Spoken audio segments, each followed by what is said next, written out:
Assalamualaikum warahmatullahi wabarakatuh.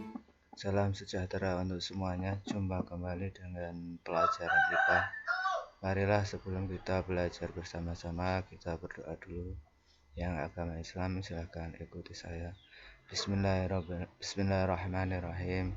Raditu billahi robba wa bil islami dina wa bi Muhammadin nabiyya wa rasulah.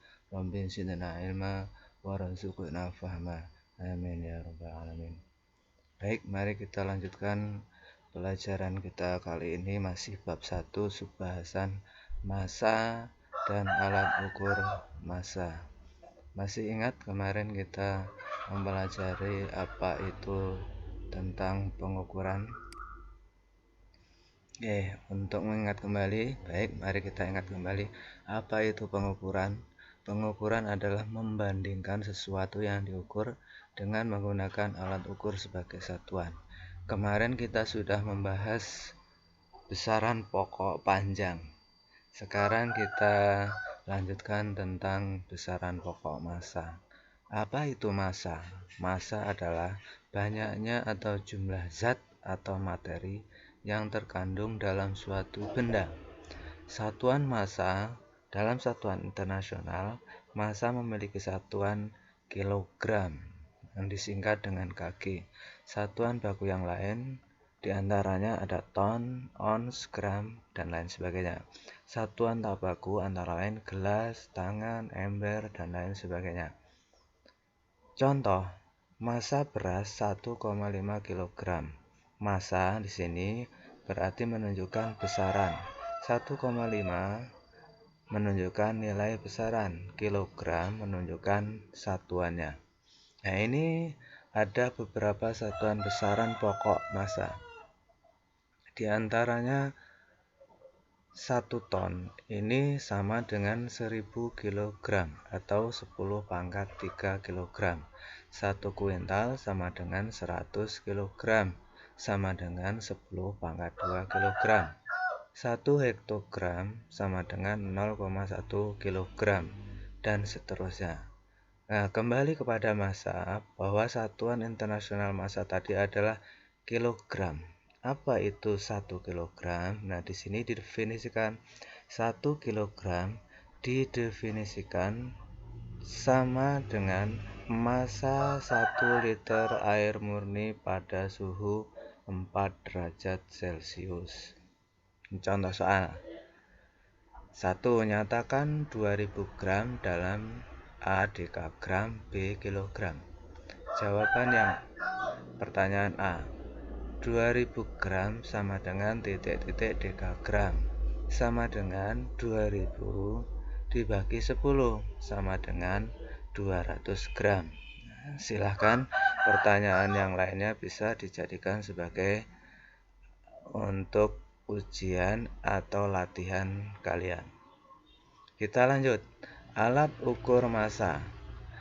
Pada alat ukur massa biasanya dipakai neraca atau seringnya kita menyebutnya sebagai timbangan. Di antara macam-macam neraca atau timbangan antara lain ada neraca sama lengan.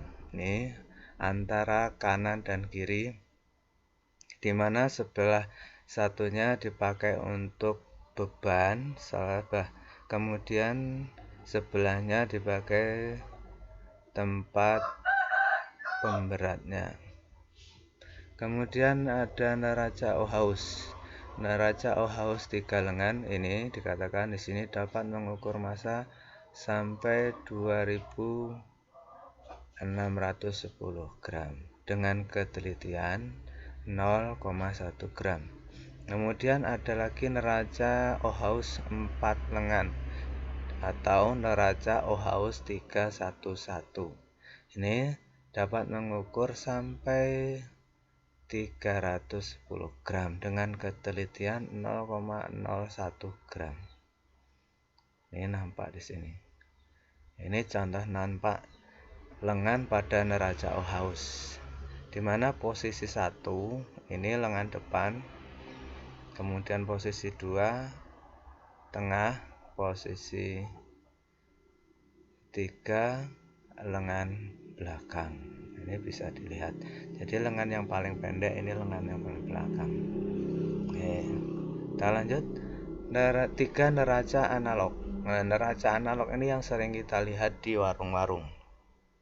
Cara memakai neraca analog ini cukup mudah, yaitu tinggal menempatkan benda yang akan diukur masanya pada wadah yang berada di bagian atas. Maka skala yang ditunjukkan jarum akan memutar, sehingga itulah pembacaan hasil pengukuran pakai neraca analog ini. Nah, neraca lengan gantung. Neraca lengan gantung ini cara kerjanya menggantungkan beban di pengaitnya. Ini kalau di sini kelihatan korek api. Dan agar tetap seimbang dan sejajar, maka selanjutnya perlu menggeser beban pemberat untuk mengetahui masanya. Ini biasanya dipakai di pasar atau orang-orang yang jual beli hasil bumi, contohnya lada, terus gabah dan lain sebagainya. Neraca pegas atau dinamometer. Neraca pegas ini alat ukur yang dipakai untuk mengukur massa dan berat benda. Jadi fungsinya dua, yaitu untuk mengukur massa dan berat benda. Neraca ini mempunyai dua skala, yaitu skala N dalam kurung Newton untuk mengukur berat benda dan skala gram untuk mengukur massa benda. Batas ketelitian neraca ini berbeda-beda. Namun yang sering dipakai di laboratorium adalah 0,1 Newton. Tetapi ada kelemahan pada neraca ini. Apabila sering dipakai, maka pegasnya semakin lama daya lenturnya akan semakin rendah. Yang keenam, neraca digital atau neraca elektronik. Ini yaitu alat ukur massa otomatis yang lebih praktis dan presisi hasilnya juga lebih bagus. Cara penggunaannya sangat mudah. Hanya dengan meletakkan benda di atasnya, maka akan muncul pada layar hasil dari massa benda tersebut. Ketelitian neraca digital ini sampai dengan 0,001 gram. Tetapi ada juga kelemahannya di sini. Kalau neraca ini pakai baterai, apabila baterainya lemah, maka seringkali pengukurannya juga akan tidak presisi. Atau kalau tidak pernah dikalibrasi, dia juga akan hasilnya tidak memuaskan. Nah, demikian materi pada kali ini. Semoga bermanfaat, terus semangat, dan jangan lupa tetap berdoa. Assalamualaikum warahmatullahi wabarakatuh.